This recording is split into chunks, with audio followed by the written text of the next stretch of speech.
Você olha para ele e não vê o homem que está à sua frente, com todas as falhas, os silêncios e as ausências.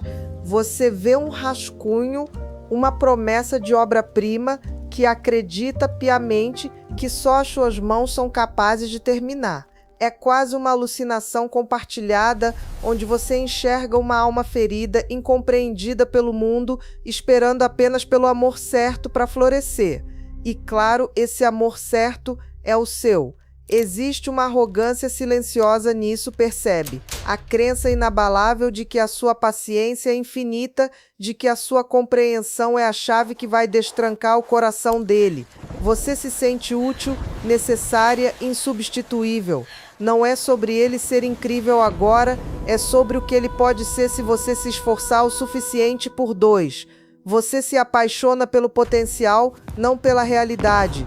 E o perigo mora exatamente aí, porque o potencial é um fantasma, ele não te abraça à noite, ele não te apoia quando você cai. Ele apenas suga a sua energia vital, prometendo um futuro que nunca chega, mantendo você presa em um ciclo de doação eterna.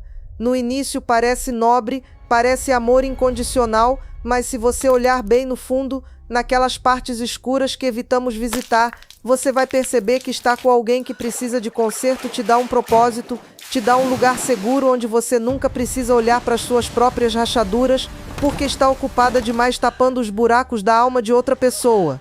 Mas a adrenalina de ser a Mulher Maravilha tem prazo de validade e ele expira mais rápido do que você imagina. Aos poucos, a dinâmica se cristaliza e ela é brutalmente assimétrica. Você se torna a gerente de crises de uma vida que não é a sua. Ele tem um problema no trabalho, você reescreve o currículo dele, você ensaia a entrevista, você acorda mais cedo para garantir que ele não se atrase. Ele tem traumas de infância, você lê livros de psicologia, você ouve por horas a fio, você se torna a terapeuta não remunerada que absorve todo o lixo emocional. Você começa a viver em estado de hipervigilância, monitorando o humor dele como quem vigia um vulcão prestes a entrar em erupção. E o que você recebe em troca? Migalhas de gratidão ou pior, a expectativa de que isso é apenas a sua obrigação. Você está correndo uma maratona carregando um adulto nas costas e ele ainda reclama que você está balançando demais. Começa a surgir um ressentimento surdo, uma voz lá no fundo que pergunta quem cuida de mim quando eu desabo. Mas você cala essa voz imediatamente porque sentir raiva faz você se sentir culpada, faz você parecer egoísta. Então você dobra a aposta. Se ele não mudou ainda é porque eu não me doei o suficiente, é porque eu não fui compreensiva o bastante. Você entra num ciclo de escassez afetiva, onde você é a fonte inesgotável de água em um deserto, morrendo de sede enquanto rega uma planta de plástico. A exaustão não é física, é espiritual. É o cansaço de quem está tentando, desesperadamente, soprar vida em alguém que escolheu permanecer estático. E então acontece a coisa mais assustadora de todas, a admiração morre. Você olha para aquele homem que um dia foi um mistério a ser desvendado e agora ele parece apenas uma criança perdida em corpo de adulto. A atração física começa a desaparecer porque, biologicamente, não fomos feitos para desejar aqueles de quem temos que cuidar como filhos. A libido não sobrevive onde a piedade reina. Você tenta forçar, tenta se enganar dizendo que é só uma fase ruim, mas o seu corpo sabe a verdade antes da sua mente. O toque dele não te arrepia mais, ele te irrita, te sufoca. Parece mais uma demanda do que um carinho. Você se sente sozinha na mesma cama, uma solidão muito mais fria do que tá solteira. Quando você chega em casa cansada, não tem um porto seguro te esperando, tem mais trabalho, tem mais o que vamos fazer com a minha vida. Você se tornou a diretora executiva da existência dele e esqueceu de viver a sua própria. As suas amigas dizem que ele tem sorte de ter você e você sorri amarelo com vontade de gritar.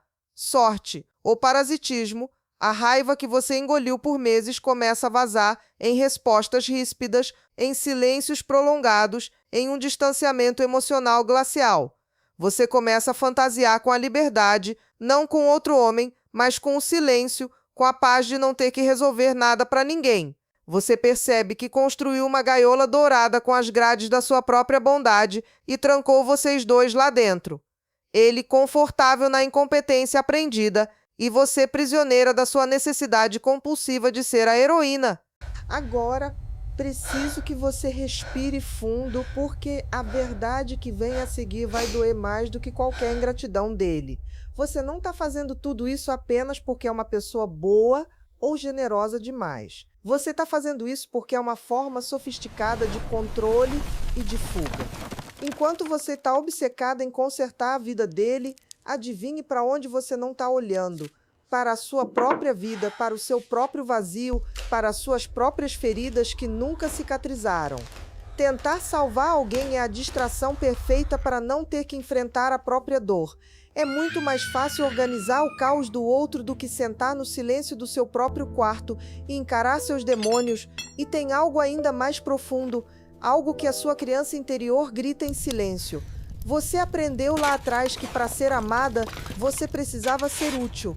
Que o amor não é algo que se ganha de graça, é um salário que se recebe depois de muito trabalho duro. Você acredita que se conseguir consertá-lo, se conseguir transformá-lo no príncipe que ele prometeu ser, então você finalmente provará o seu valor. Olha o que eu fiz. Eu sou digna, eu sou mágica. Por favor, não me abandone.